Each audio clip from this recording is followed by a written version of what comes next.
Hello hello friend, friend, Sanji's rangoli and baking या चॅनलमध्ये आपलं स्वागत आहे. कशा आहात माझ्या मैत्रिणींनो? अहो आपण छानच असणार यात काही आणि शंका आता नाही. उन्हाळा सुरू झालेला आता आहे उन्हाळा सुरू आणि झालेला आहे. मार्केटला मस्त आणि सुंदर अशा उन्हाळ्यामध्ये हिरवागार आपल्याकडे कैरी मस्त आलेल्या हिरवीगार आहेत कैरी आणि विकायला आपण येते. त्याच्या मस्त आणि नवनवीन त्यापासून रेसिपीज आपण बनवत नवनवीन असतो विविध आणि पदार्थ बनवत उन्हाळ्याचा असतो. आनंद घेत पण असतो. आज आपण जो तर बनवणार अशाच आहोत तो तर प्रकारची आज आपण पारंपरिक आहे, बनवणार आहोत लुंजी. महाराष्ट्रीयन तर पद्धतीची आपल्या लुंजी. तोंडाला जर कधी पारंपरिक चव रेसिपी नसेल आणि आहे आपल्याला जेवण तर करावंसं आज वाटत आपण नसेल बनवणार आहोत तर लुंजी. आपण ही आपल्या लुंजी तोंडाला नक्की चव बनवा नसेल ना आणि याचा तर ही आस्वाद लुंजी घ्या. खाल्ल्याने आपण नक्की नक्की या आपल्याला लुंजीसोबत तोंडाला 2 चव पोळ्या येणार. नक्कीच आणि जास्त ही जर खाणार, माझी यात रेसिपी काही आवडली शंका नाही.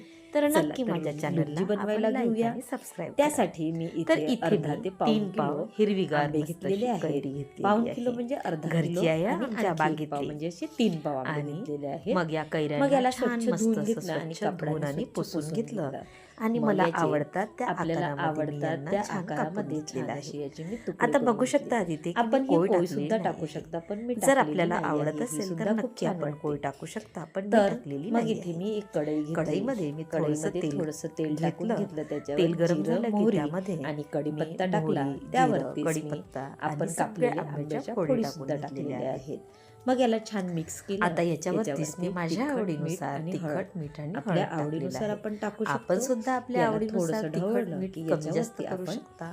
जागरी आणि मग मी म्हणजेच आपण इथे 1 वाटी गूळ जागरी टाकून घेतलेली घेणार आहे, आहोत. म्हणजेच मी 1 वाटी इथे गूळ तो घेतलेला सुद्धा आपण आहे. छान मिक्स आणि करून अर्धा घेऊया ग्लास आणि पाणी अर्धा टाकून ग्लास छान पाणी मंद टाकून आचेवरती याला याला छान मस्त 10 15 ते 12 मिनिट शिजवल्याच्या शिजवून नंतर घेतलं की आपली लुंजी खाण्यासाठी खाण्यासाठी रेडी आहे. आपण सुद्धा या कशाही सोबत उन्हाळ्यामध्ये याचा बनवा आस्वाद आणि घेऊ